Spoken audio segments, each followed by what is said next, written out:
Globalization, the idea that trade, travel, and technology could unite the world, was once humanity's greatest promise, but that promise is breaking apart. From wars and sanctions to supply chain chaos, something has shifted. Countries that once traded freely are building barriers again. Economies that once shared ideas are forming rival camps. And now, the question is rising everywhere. Is globalization collapsing before our eyes? And if it is, what comes next? In this video, we're going to unpack the fall of globalization, the rise of new power blocks, and why nations are quietly choosing sides again. So let's start. For nearly 3 decades, globalization shaped everything: how we work, what we buy, even what we believe. The fall of the Soviet Union in 1991 opened markets across the world, and by the 2000s, everyone was connected through trade and the internet. Factories moved to Asia, finance flowed from New York to London to Singapore, and global institutions like the IMF and WTO kept the system stable. But that system depended on one thing: trust. And now, that trust is gone. The first major crack came with the 2008 financial crisis, when Western banks nearly collapsed and the rest of the world paid the price. It was a wake-up call for developing nations that the global system wasn't built for everyone equally. Then came the COVID-19 pandemic, which shut borders overnight, exposed fragile supply chains, and showed how dependent the world had become on a few countries, especially China.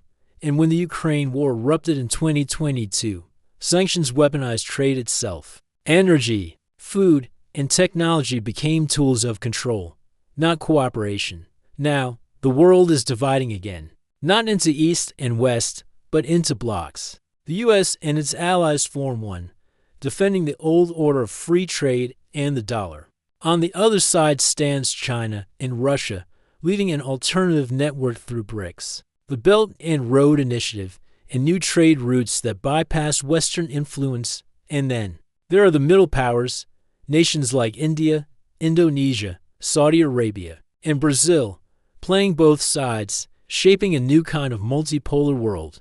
Let's look at the economy. Global trade as a share of GDP has been shrinking since 2011. Supply chains are being reshored or friendshored, meaning production is moving back to safer or allied nations. The U.S. is investing billions to rebuild its semiconductor industry, while China pushes for self-reliance in critical technologies. Even the European Union is talking about strategic autonomy, a polite way of saying they can't depend on anyone, not even America. Finance is also fracturing. The U.S. dollar, once untouchable, is facing quiet resistance.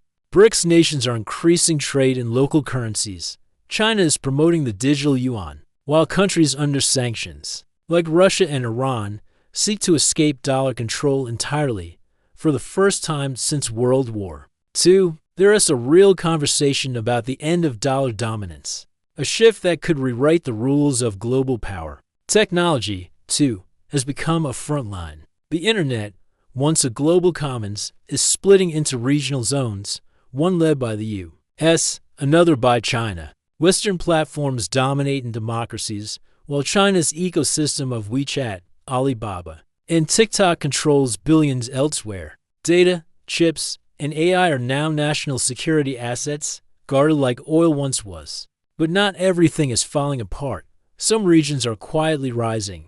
Southeast Asia, Africa, and Latin America are becoming battlegrounds for investment, with nations learning to balance between great powers instead of aligning with one. This new bloc politics isn't about ideology, it's about leverage. So, is globalization dead? Not entirely. Trade still flows, planes still fly, and the internet still connects billions. But it's changing shape. The open, borderless system of the 1990s is gone. What's replacing it is a world of guarded cooperation, where nations trade, but with caution, share, but with suspicion. In the end, the collapse of globalization isn't about the end of connection. It is about the return of control. Every country now wants security before efficiency, stability before growth, and independence before interdependence. And that is the paradox of our time. The world has never been more connected, yet never more divided.